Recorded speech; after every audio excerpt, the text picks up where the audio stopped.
It's story time. Today, I'm gonna share with you how I almost got kicked out of school, suspended for a week, because of Microsoft Word. Let's establish the background here. I'm in 7th or 8th grade, so if you're not American, I think I'm 12, so I guess that was last week. And my school was very hyper competitive, extremely competitive. You have these parents that are in like the FBI and they're sending their kids to this school. They're spending like $1 bajillion for this middle school because, oh, if you go to a good middle school, then you can get into a good high school, and then you get into a good high school, you get into a good college, and then you get into a good college, and then you become a banker and crash the world economy. I don't know. What I'm trying to say is that the setting is pretty tense and people are very, very serious, especially the teachers. The teachers are, they're pretty strict, and there's kind of a no tolerance policy for any kind of goofiness during exams. Any kind of exam, any kind of test, any kind of essay, if there's a hint of suspicion of plagiarism, you're done. It's over. It's bad news.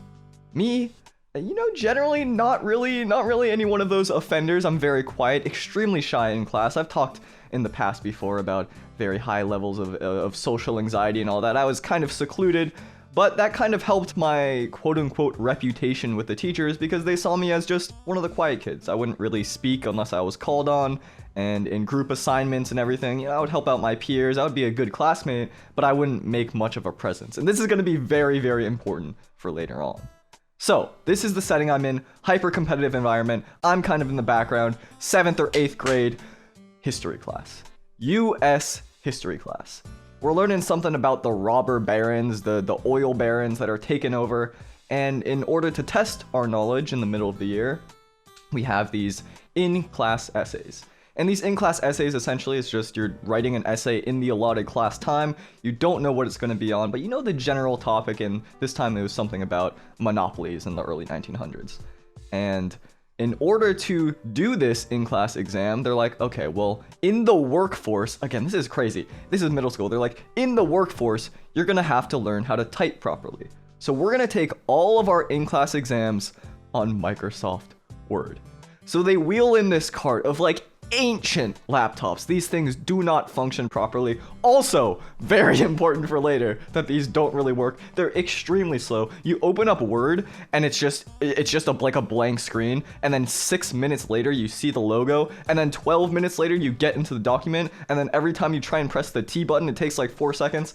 Yeah, it's not good. And these are also, extremely importantly, very old MacBooks. Okay, MacBooks. But let's not get ahead of ourselves here. They have these laptops, and 1 week before the major in-class essay, we have a test period. They want us to get familiar with these laptops before we have to take the test, because if there's any issues during the exam time, they're not going to give us extra time. We don't want to have any technological difficulties or kids that don't know how to use the program and all that, so they have a test period 1 week before. And me being online, kind of chronically online at that point, although this was before the term chronically online was a thing, which I said this was a week ago, now my whole timeline's getting messed up. I was very much online in terms of Team Fortress 2. I would just play Team Fortress 2 all day long. So I was very familiar with technology. I didn't really need any guidance or anything. And so I decide to play around a little bit, you could say. I go into Microsoft Word, and at this time, I was very obsessed with this book called The True Meaning of Smekday, I believe it's called. It's something about an alien that comes to Earth. Not really that important, but the major piece of information here is that there's this little running gag about the word asphyxiation in the book, where these aliens, they like come out of the water and they're evolving and they all die of asphyxiation like over and over and over again. It's, I don't know, something about the PHYX was just very cool in my mind. And so I would just type over and over and over again, asphyxiation, asphyxiation. I was like, this is kind of slow. This is like actually really slow. I want to do this hyper speed because I'm like lagging this computer. So I do something a little bit sinister, you could say. I go into the Microsoft Word autocorrect window and I replace the key of period. If you type in period, it autocorrects to asphyxiation. So now I type asphyxiation period spacebar and then 2 asphyxiations pop up. I'm losing my mind. It's crazy. This is the greatest thing I've ever seen. And then 45 minutes go up, class is over, pack up the computers, we're going. So I do. I put the computer back on the cart, and I forget about it. One more week goes by. We've learned a little bit more about John D. Rockefeller, and it's time for the exam. I had forgotten that I had done that little Microsoft Word gooftacular. So while I'm sitting in class, trying to write something about how the government established these monarchy-breaking laws and it was great for the ordinary citizen or something like that, I hear on the other side of the classroom, "What the hell?" And we all turn. Because this is a very, very serious academic institution. No talking during a test. So we turn back. You don't want to risk making these teachers think you're cheating. And then I hear it again. There's this kid in the class. We can call him Klevin. Klevin is a bit of a character in the classroom. He's a little bit loud. He's quite funny. People generally like Klevin, but he's also a bit of a nuisance. You know what I mean. He kind of disrupts things, and sometimes some of the things he says makes everyone a little uncomfortable because it's not the right time. But generally, people like Klevin. But he's sitting there and he's interrupting all of us. He's going, "What is going on? My computer is glitched!" And he's losing his mind. And I'm like, what is happening? And I start to eavesdrop. There's something wrong. Something is going on. I don't understand. I don't get it. Every time I type a sentence, it gets replaced. And at that moment, I'm like, oh no. Oh no.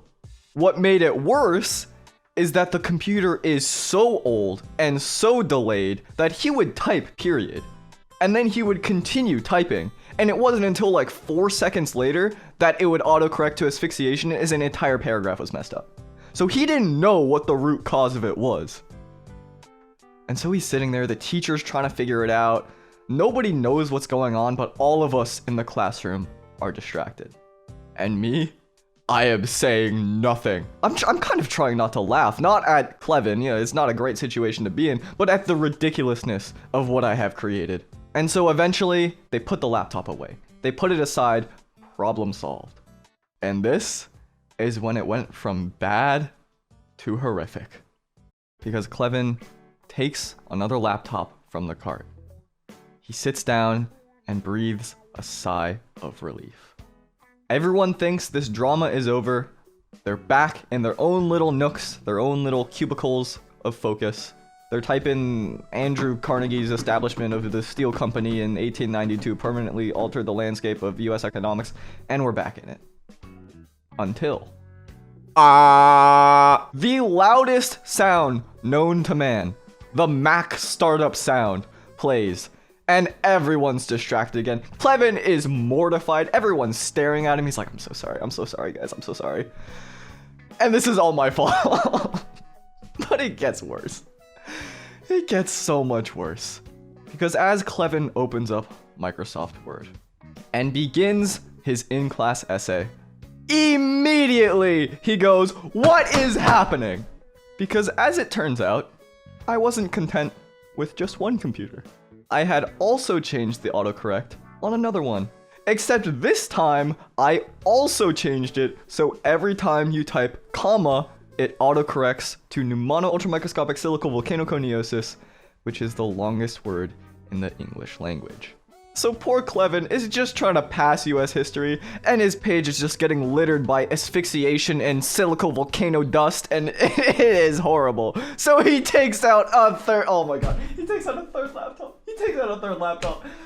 And this one I changed it so every time you type the word "the," it autocorrects to anti-disestablishmentarianism. It is awful. I partook in a wee bit of tomfoolery, you could say, on that fateful day the week prior. I don't know why I thought this wouldn't affect anyone, but it appears I was an agent of chaos. And somehow, as mathematically improbable as it is, Klevin got all the computers that I changed. And the teacher is pissed. She stands up in front of everyone and proclaims to the class, "I am going to find out who did this, and we are going to have a very serious talk with the principal." I am quaking in my booties. I am so scared Because I had logged into those computers to use them. We have an account with the school, some like Google service, I don't know. They could see that the last person to use these before Klevin was I. And those fears were about to come to fruition. The next 20 minutes or so were uneventful for all but 2 people. Klevin, who on his 4th attempt had found a way to use Microsoft Word successfully and is scrambling to finish his essay on time, and me, the only person in the room that knows what happened. The time is up, we put the laptops back in the cart, and I'm free. Eggsoup TV, can I see you for a second? I hear, behind me. Yeah?